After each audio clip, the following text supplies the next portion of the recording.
saya Lydia, saya umur 41 tahun.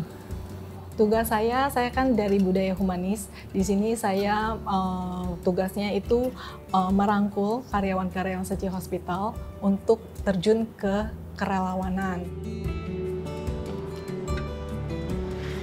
Saat itu anak saya kan sekolah di Seci School. Saya bertemu dengan banyak sekali teman-teman di sana ya, sama-sama relawan. Saat itu saya juga bilang, saya kayaknya butuh kerjaan nih, ada nggak ya? Tapi kan usia saya juga udah lumayan ya.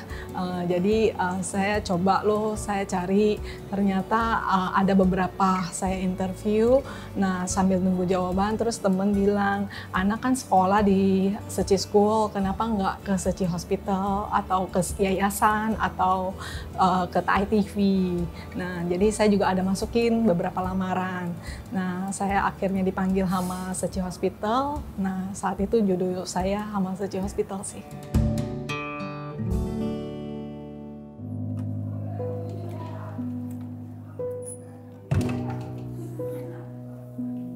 Halo teman-teman semua, kita latihan Sowi yuk. Yuk kita bareng sumber baris.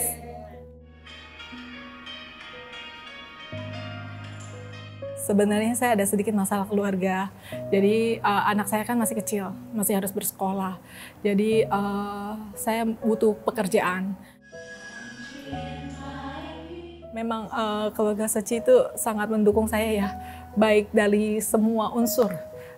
Jadi kalau dibilang stres, mungkin stres ya. Tapi kan kejadian itu, masalah keluarga itu kan pada saat pandemik ya. Jadi kan semuanya pada tertutup ya di rumah, nggak keluar. Kalau mau ngomong stres sih stres, tapi masa itu sudah berlalu ya.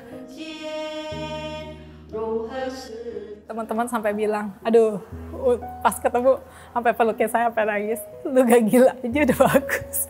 Terus saya bilang, enggak lah. Kita kan harus berusaha untuk anak ya. Karena kita masih punya anak, kita harus konsen ke anak.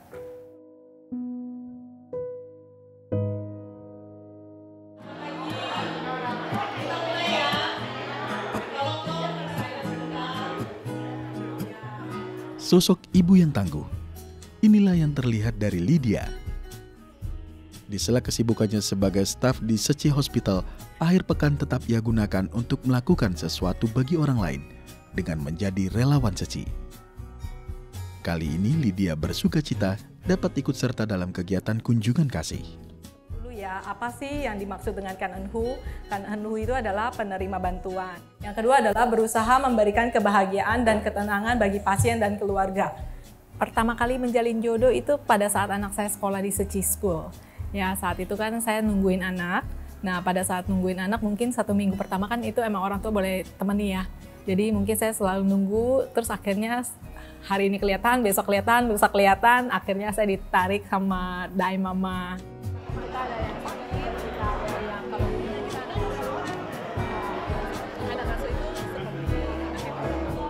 Kebetulan hari ini saya koordinator untuk pegang kunjungan kasih ke anak yang kita bantu ya, sekolah, biaya pendidikan sekolah, jadi anak asuh Seci. Nah, tujuan untuk ke rumah Kanenhu itu kita mau melihat setelah kita bantu perkembangan apa yang sudah terjadi kepada anak itu. Terus kita mau mendengarkan apakah ada masalah nggak di sekolahnya, terus dia sekarang seperti apa, nah kondisi keluarganya juga seperti apa gitu. Ya udah nggak ada apa-apa, jadi mamanya sekarang hilang lah. Saya rasa saya juga happy ya bisa berkegiatan, kan berarti kita bisa membantu orang, kita bisa mengetahui dunia luar. Nggak seperti biasa kita jalan-jalan atau rumah kita sendiri atau lingkungan kita sendiri, kan itu zona aman kita. Dengan ikut kegiatan relawan kita bisa masuk sampai ke seluk-selukan yang belum tentu kita sendiri pribadi mau masuk itu bisa. Nah ini Chris, ini mamanya. Mana? Iya. Sehat? Ya, jadi di situ saya bisa lebih bersyukur, terus bisa mengajak anak saya ikut serta, jadi kita bisa sama-sama bersumbangsi ya untuk menabung lah di masa kehidupan berikutnya. Situs masuk nggak nanti Bu sendiri? Bahagia banget pokoknya lah. Itu ibarat kata kita udah susah, anak aja kayak nggak bisa sekolah udah dibantu. Ya gembira rasanya. Saya juga terima kasih banyak sama secingnya. Udah ada waktu buat saya, udah ngeladenin saya lah istilah katanya gitu kan. Saya banyak terima kasih. Mampu melakukan hal yang sulit dilakukan, mampu mengikhlaskan hal yang sulit diikhlaskan, mampu menjalankan hal yang sulit dijalankan, barulah kita bisa meningkatkan kepribadian diri. Jadi meskipun mungkin ya banyak rintangan gitu, tapi kalau bisa mengatasinya, bisa kayak komunikasi gitu, mungkin gak takut untuk meminta bantuan gitu dari diri sendiri, juga coba mengatasinya, juga pasti ya lebih ke depannya lebih bagus. Aku Mabel Graciela, aku anaknya Syuku Lydia. Mama itu ya dia ada orang yang sangat baik lah, jadi dia ada orang yang sangat disiplin dan moralnya itu aku selalu kayak melihat mama kayak sebagai role model aku. Jadi nggak usah takut, tapi caranya adalah bagaimana kita mencari solusi. Kedepannya bagaimana gitu. Supaya kita bisa melewati setiap fase rintangan-rintangan itu. Ya, jadi Chris juga nggak usah berkecil hati, Chris pasti bisa laluinnya. Oke? Semangat? Saya. Semangat dong? Semangat. Mana dong semangatnya? Semangat! Semangat. Tangannya dong, semangat! Semangat. Oke. Mabel, jadi gimana hari ini kunjungan ke Chris kan? Chris kan anak asuh kita. Kamu dapat apa? Sesuatu yang kayak gimana? Sebenarnya aku juga rasa takjub ya, kayaknya Chris itu orangnya kayak niat banget gitu. Ya meskipun ya memang kondisinya sekarang itu punya banyak kesulitan, tapi kayaknya dia selalu rajin, dia selalu berusaha gitu, dan dia juga peduli dengan mamanya gitu. Jadi aku rasa juga mamanya juga beruntung banget punya anak kayak Chris gitu.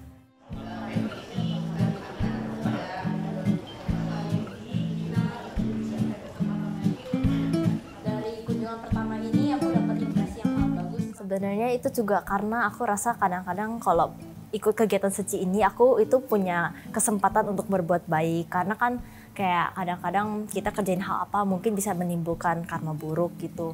Jadi aku berharap dengan mengikuti kegiatan Seci ini bukan hanya aku bisa membantu orang lain, bisa membuat lingkungan kayak sosial kita lebih bagus gitu, tapi juga bisa untuk membuat karma baik untuk kedepannya gitu. Kita bersyukur ya kita bisa membantu. Ada waktu juga kita menerima bantuan. Saya merasa saya hanya sama anak ya, sekarang papa kan udah nggak ada, keluarga juga nggak ada. Tapi Seci menjadi keluarga saya. Banyak teman-teman yang sangat welcome saya. Tentu saja di luar Seci juga ada beberapa teman ya yang welcome saya. Tapi menurut saya Seci menjadi keluarga kedua saya.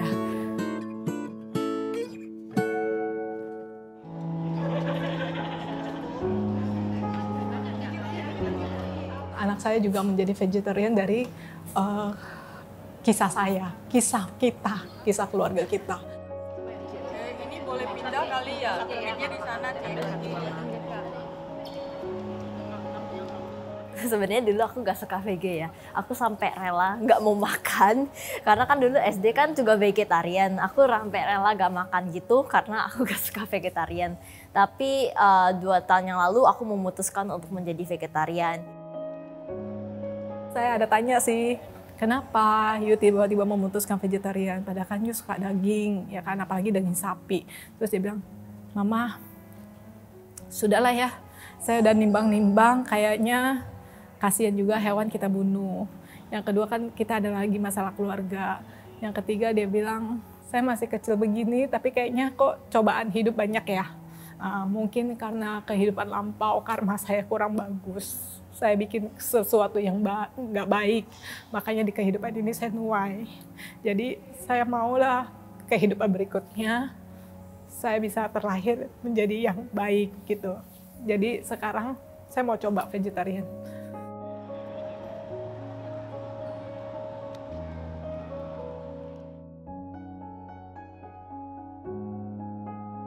Tujuan saya kan anak saya yang penting bisa sekolah, bisa menjadi seseorang yang berguna. Saya juga selalu tanamkan dia.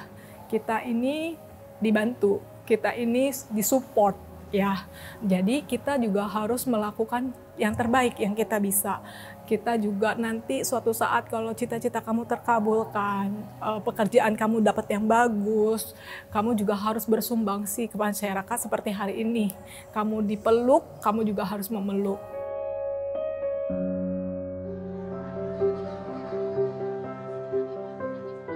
Aku juga ingat sesuatu kata yang Mama juga katakan, kalau kamu udah lama jadi relawan kan, udah bantu lama di Seci, jadi nanti kalau kamu udah gede jangan lupa bantu orang juga gitu.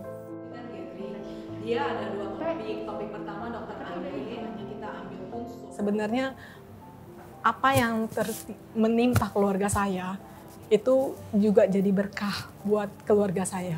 Memang jeleknya sekarang saya harus kerja, terus anak saya kehilangan 1 orang tua, tapi dari sini jalinan jodoh itu ada lagi. Ternyata banyak loh yang sayang kita, walaupun kita tidak sedarah, tapi mereka sangat care sama kita.